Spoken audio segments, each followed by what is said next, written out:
Degrees of freedom.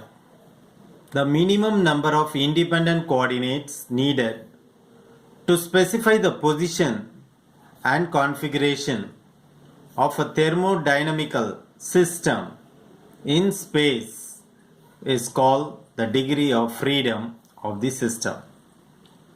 To understand this statement, let us consider some examples. For example, case 1.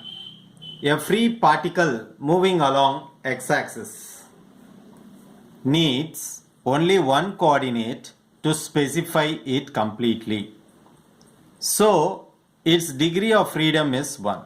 That is, assume a free particle is at origin. Now it is moving along x-axis. If that is the case, then the degree of freedom is 1 in this case.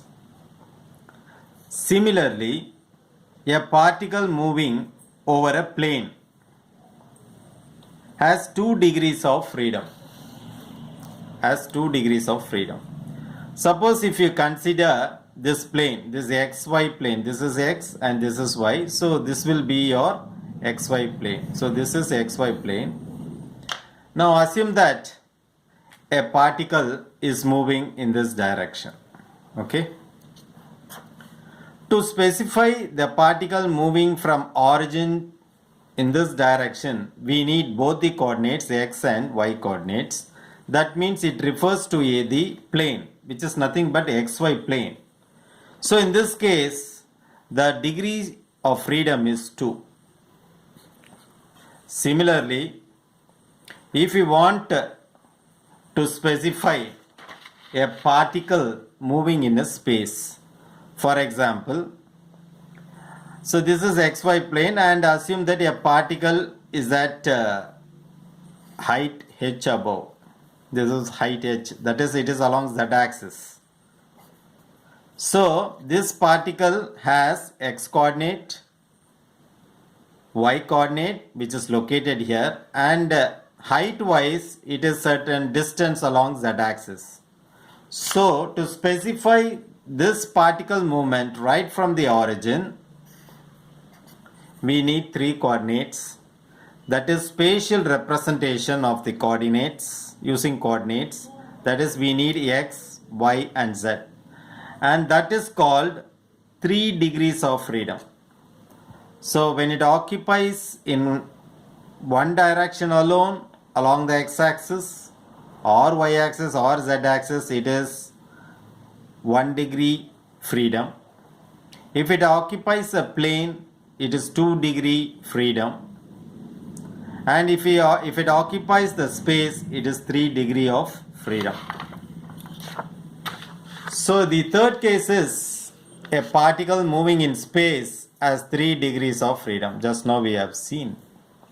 But suppose if you have n number of gas molecules in a container. Assume this is a container, a cylindrical container, and you have n number of molecules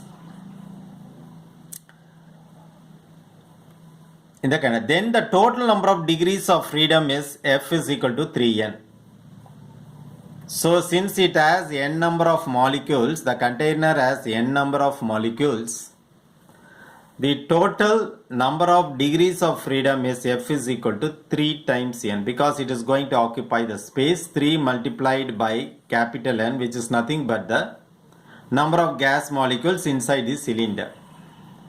Now, for the same case, if it has some constraints, assume that if the system has q number of constraints, constraints means it has some restrictions in the motion, then the degrees of freedom decreases, and it is given by the relation degrees of freedom F is equal to 3n minus q.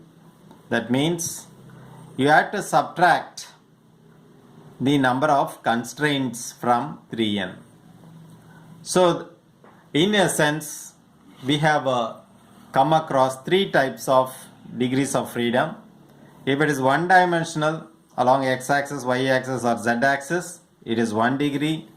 If it is occupied it is going to occupy a plane, a particle moving in a plane, then it is 2 degrees of freedom. A particle occupying a space, moving in a space, it is a 3 degrees of freedom. If at all it has some constraints, then you have to subtract. So the degrees of freedom will decrease, which is given by 3n minus q, where n is the total number of gas molecules present within a container. So that's all about degrees of freedom. Hope you have understood this topic. Thanks for watching. Nandri.